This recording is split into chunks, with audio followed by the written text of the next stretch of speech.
You may have never heard their name, yet their shadow stretches across the oldest pages of human memory. The Anakim, a tribe whispered about in sacred scripture, a bloodline of giants who once walked the lands of Canaan and Mesopotamia like living titans.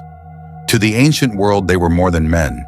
They were a reminder of a time when heaven itself interfered with earth. In this journey, we will uncover who these beings truly were, their origins, their legends, and the forbidden secrets that survived through thousands of years of silence. Prepare yourself, because this is one of the most unsettling chapters of ancient history. The name Anak surfaces again and again in the Old Testament. In some translations, it appears as Anak, but the oldest form, the one carved into the earliest tongues, is simply Anak in Phoenician and Archaic Hebrew. Anak means necklace or ornament for the neck, a symbol of distinguished lineage and exceptional status. But the roots of this name go deeper than any Hebrew scroll. Anak did not originate in the languages of Israel or Phoenicia. Its echo travels all the way back to the first civilization on Earth. In Sumerian, the language of ancient Mesopotamia, Anaki meant the descendants from above, or those who came down from heaven. This word traveled across empires, from Sumerian to Akkadian, from the Akkadian of Ur, the birthplace of Abraham, to Aramaic and finally into Phoenician Hebrew. Phoenician, spoken by master sailors of Lebanon, Syria, and Israel, used one of the earliest alphabets, the foundation for Greek, Latin, and every Western script we use today. Their writing preserved echoes of civilizations older than memory, and in that ancient vocabulary, the meaning of Anak became unmistakable, the sons of those who descended from the heavens. So when scripture speaks of the sons of Anak, it is repeating the same message. These beings were not entirely human. During the Israelite conquest of Canaan, a chapter filled with fire and divine judgment, the name Anak emerges again, tied to a tribe whose appearance, strength, and presence seemed to belong to an age before the flood. The Anakim were said to possess colossal size, inhuman strength, and an otherworldly radiance on their faces. Ancient witnesses claimed their eyes shone like the stars, and that when they shouted across the valleys, the earth itself trembled. These were not merely tall warriors, they were the echoes of a darker era. The era when the Watchers, the fallen celestial beings of ancient tradition, descended to earth and produced a forbidden hybrid race, the Nephilim.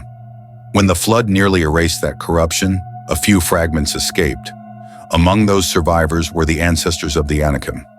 Deuteronomy 2:10 connects the Anakim to the Rephaim, an even older, more mysterious lineage linked to giant kings such as Og of Bashan, whose enormous iron bed is recorded in scripture itself. When Moses sent spies to scout the Promised Land, their reports shattered the courage of an entire nation. They did not describe men, they described monsters. They said, "We saw the sons of Anak, descendants of the Nephilim. In our eyes, we were like grasshoppers," meaning these beings were impossibly huge. Scholars estimate an Anakite might have stood 13 to 15 feet tall, wielding weapons the size of tree trunks, and armor so massive that dozens of men were needed to move it. Their presence alone brought fear into the camp. But two men, Caleb and Joshua, refused to tremble. They acknowledged the giants existed, but declared, "The Lord is with us, do not be afraid of them." From that moment on, the Anakim represented the living resistance to God's plan, the last shadows of that ancient rebellion between heaven and earth. The books of Deuteronomy, Joshua, and Judges mention the Anakim as relics of a pre-flood age.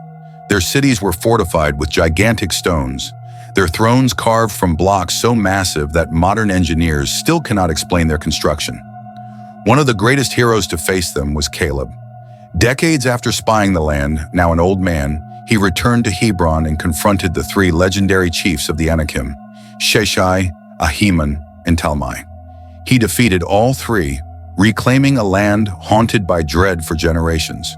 Hebron had once been called Kiriath Arba, named after Arba, the greatest of the Anakim, a giant whose height, according to ancient rabbinic writings, surpassed 7 men standing on each other's shoulders. When Caleb conquered the city and renamed it Hebron, it became a symbol of faith overcoming the impossible, a memorial carved into the heart of Israel's history. But the story of the Anakim is not limited to the Bible. Sumerian, Canaanite, Egyptian, and Hebrew traditions all preserve echoes of these beings. Giants whose bones marked ancient roads, whose ruins stretched across Bashan and Canaan, and whose wars shook the early world. Many scholars tried to dismiss these accounts as metaphors or exaggerations, but the ancient languages, Hebrew, Aramaic, and Greek, preserve nuances that clearly describe beings not fully human. The Dead Sea Scrolls, especially the Book of Giants, reveal more. A world swallowed by the violence of hybrid beings who devoured everything, provoking the flood itself. These writings confirm that a remnant survived, and the Anakim were among those remnants. Egyptian execration texts from 2050 to 1650 BC contain a chilling detail. Lists of cursed enemies from Canaan that include a group called Ionic, believed by many Egyptologists to mean the people of Anak. This proves that even the pharaohs feared them. Some of these texts mention rulers named Jerem, Abamu, and Ayam, possibly ancestors of the biblical Shishai, Ahiman, and Talmai. According to ancient Jewish tradition, the Anakim lived for centuries, their names preserved through ages of conquest and myth. Robert Graves, a scholar of ancient Mediterranean myth, noted that the word Anak resembles the Greek anax, meaning lord, king, or divine ruler. He even linked the Anakim to the titanic kings of the Golden Age, when gods and giants ruled the earth.